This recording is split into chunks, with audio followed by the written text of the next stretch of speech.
Railway platform की अनकही कहानी। रात के 11 बजे रेलवे स्टेशन पर एक लड़की अकेली बैठी रो रही थी।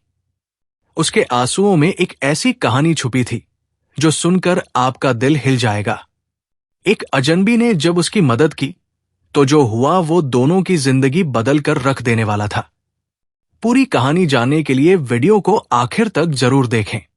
वीडियो को लाइक करें, चैनल को सब्सक्राइब करें और कमेंट में अपना नाम और शहर का नाम जरूर लिखें।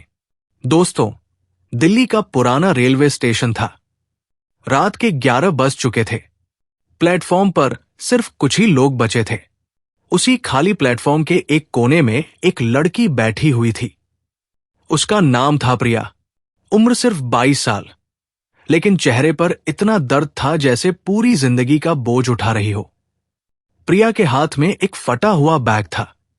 आंखें लाल थी रोने से और चेहरे पर निराशा की गहरी छाप थी। वो बार बार अपना फोन देख रही थी, जैसे किसी का इंतजार कर रही हो। लेकिन फोन पर कोई कॉल नहीं आ रही थी, कोई मैसेज नहीं था। तभी उसी प्लेटफॉर्म पर एक नौजवान आया। उसका नाम था विक्रम। उम्र 27 साल, सरकारी नौकरी में क्लर्क था। रोज घर से ऑफिस और ऑफिस से घर का सफर करता था। लेकिन आज कुछ अलग था। आज उसकी ट्रेन लेट थी। विक्रम ने देखा कि प्लेटफॉर्म के कोने में एक लड़की बैठी रो रही है। पहले तो उसने सोचा कि अपना काम देखूं, लेकिन फिर उसका दिल नहीं माना। वो धीरे धीरे प्रिया के पास गया। क्या कोई परेशानी है? कुछ मदद चाहिए? विक्रम ने सहानुभूति से पूछा। प्रिया ने आंसू पोंछते हुए उसकी तरफ देखा। नहीं, कोई बात नहीं। उसकी आवाज कांप रही थी। विक्रम ने देखा कि लड़की की हालत बहुत खराब है। देखिए, मैं कोई गलत काम नहीं करूंगा। बस लग रहा है आप किसी मुसीबत में हैं। अगर कुछ कह सकें तो शायद मदद हो सके। कुछ मिनट की चुप्पी के बाद प्रिया फूट फूट कर रोने लगी। मेरे माता पिता ने मुझे घर से निकाल दिया है। आज शाम ही पता चला कि जिस लड़के से मेरी शादी तय हुई थी वो शादी से मना कर गया है। कहता है कि मैं पढ़ी लिखी हूं तो काम भी करूंगी। उसे घर में बैठने वाली बहू चाहिए। विक्रम चुपचाप सुनता रहा। प्रिया ने आगे कहा, जब मैंने कहा कि मैं पढ़ाई छोड़ने को तैयार नहीं हूं तो मेरे माता पिता ने कहा कि अगर शादी नहीं करनी तो घर में भी नहीं रहना। मेरे पास अब कहीं जाने की जगह नहीं है। यह सुनकर विक्रम का दिल भर आया। आपकी पढ़ाई क्या है? मैंने B.com किया है और अभी MBA कर रही थी। लेकिन अब सब खत्म हो गया। प्रिया की आवाज में गहरी निराशा थी। विक्रम कुछ देर सोचता रहा, फिर बोला, सुनिए, मैं आपको एक जगह का पता दे सकता हूं जहां लड़कियों के लिए हॉस्टल है। बहुत सुरक्षित जगह है। मेरे ऑफिस में एक कली की बहन वहां रहती थी। और साथ ही मैं कुछ जगहों पर पूछताछ कर सकता हूं जहां आपको काम मिल सकता है। प्रिया ने आश्चर्य से उसकी तरफ देखा। आप ऐसा क्यों कर रहे हैं? आप तो अजनबी हैं। क्योंकि मैंने भी ऐसे वक्त देखे हैं जब कोई साथ नहीं था। और मेरी छोटी बहन भी आपकी तरह पढ़ाई करना चाहती थी, लेकिन परिवार वालों ने उसकी शादी करा दी। मैं नहीं चाहता कि किसी और के साथ ऐसा हो। अगली सुबह विक्रम प्रिया को एक महिला हॉस्टल ले गया। उसने रात भर अपने दोस्तों और कलीग से फोन पर बात की थी। कई जगह फोन लगाना पड़ा, तब जाकर वहां की मैनेजर से मिलवाया और प्रिया के लिए एक कमरा दिलवाया।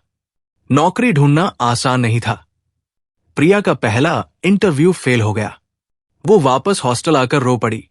लगा जैसे सब कुछ खत्म हो गया। लेकिन हार मानना प्रिया के स्वभाव में नहीं था। विक्रम ने उसका हौसला बढ़ाया और दूसरे दिन फिर से इंटरव्यू के लिए भेजा। तीसरी कोशिश में प्रिया को नौकरी मिल गई। वो दिन रात मेहनत करने लगी अपनी जिंदगी को फिर से बनाने के लिए। आसान नहीं था, लेकिन उसका इरादा पक्का था। विक्रम कभी कभी फोन करके उसका हाल पूछता रहता था। दोनों के बीच एक अच्छी दोस्ती हो गई थी। 6 महीने बाद प्रिया ने अपनी MBA पूरी की और उसे प्रमोशन भी मिल गया। अब वो आर्थिक रूप से स्वतंत्र थी। लेकिन मन में एक चीज सालती रहती थी, उसके माता पिता की याद। एक दिन प्रिया ने विक्रम से कहा, मैं अपने घर जाना चाहती हूं। माता पिता से मिलना चाहती हूं। विक्रम ने कहा, तो जाओ, तुम अब खुद पर गर्व कर सकती हो। जब प्रिया अपने घर पहुंची तो उसके माता पिता को यकीन नहीं हुआ। उनकी बेटी, जो 6 महीने पहले रोते हुए घर से निकली थी, आज एक सफल महिला बनकर लौटी थी। प्रिया की मां की आंखों में आंसू आ गए। बेटी, हमसे गलती हुई है, माफ कर दे। प्रिया ने उन्हें गले लगाया। कोई बात नहीं मां, आपने जो किया उससे मुझे अपनी शक्ति पहचानने में मदद मिली। उसी शाम प्रिया ने विक्रम को फोन किया। तुम्हारी वजह से ही आज मैं यहां तक पहुंची हूं। तुमने मुझ पर भरोसा किया जब मैं खुद पर भरोसा खो चुकी थी। विक्रम मुस्कुराया। मैंने सिर्फ वही किया जो सही था। क्या तुम मुझसे मिलोगे? बहुत दिन हो गए, प्रिया ने कहा। अगले दिन दोनों उसी रेलवे स्टेशन पर मिले जहां पहली बार उनकी मुलाकात हुई थी। लेकिन आज प्रिया वही रोती हुई लड़की नहीं थी। वो एक आत्मविश्वास से भरी महिला थी। विक्रम, मैं तुमसे एक बात कहना चाहती हूं, प्रिया ने हिचकिचाते हुए कहा। हाँ कहो। इन 6 महीनों में मैं नहीं जानती कब हुआ, लेकिन कहीं न कहीं मैंने तुम्हारे लिए कुछ महसूस करना शुरू कर दिया है। तुम्हारी दोस्ती में ही मुझे प्यार मिल गया। विक्रम कुछ सेकंड चुप रहा, फिर बोला, प्रिया, मैं भी तुमसे प्यार करता हूं, लेकिन मैं चाहता था कि तुम पहले अपने पैरों पर खड़ी हो जाओ। मैं नहीं चाहता था कि तुम्हें लगे कि तुम किसी पर निर्भर हो। दोनों की आंखों में खुशी के आंसू थे। उन्होंने एक दूसरे का हाथ थाम लिया। 1 साल बाद प्रिया और विक्रम की शादी हुई। प्रिया के माता पिता ने बड़े गर्व से उसकी शादी की।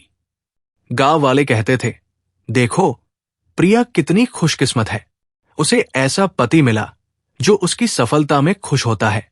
आज प्रिया एक बड़ी कंपनी में मैनेजर है और विक्रम भी अपने काम में तरक्की कर गया है। दोनों एक दूसरे के सपनों का साथ देते हैं। जब भी वे उस रेलवे स्टेशन से गुजरते हैं तो प्रिया विक्रम से कहती है, काश हर लड़की को तुम्हारे जैसा साथी मिले जो उसकी मंजिल में उसका साथ दे, रुकावट न बने। दोस्तों, ये थी प्रिया की कहानी, एक ऐसी लड़की की जिसने अपने सपनों के लिए लड़ाई लड़ी और जीती, और एक ऐसे इंसान की जिसने बिना कोई स्वार्थ के किसी की मदद की। अब आप बताइए, क्या आपने भी कभी किसी अजनबी की मदद की है? या क्या आप मानते हैं कि हर लड़की को अपने सपनों को पूरा करने का हक है, चाहे परिवार वाले कुछ भी कहें? कमेंट करके जरूर बताइए। वीडियो अच्छा लगा हो तो लाइक करें, चैनल को सब्सक्राइब करें और अपना और अपने शहर का नाम नीचे जरूर लिखें, क्योंकि आपकी एक प्रतिक्रिया हमें नई कहानियां लाने का हौसला देती है। मिलते हैं अगली कहानी में। तब तक के लिए जय हिंद, जय भारत।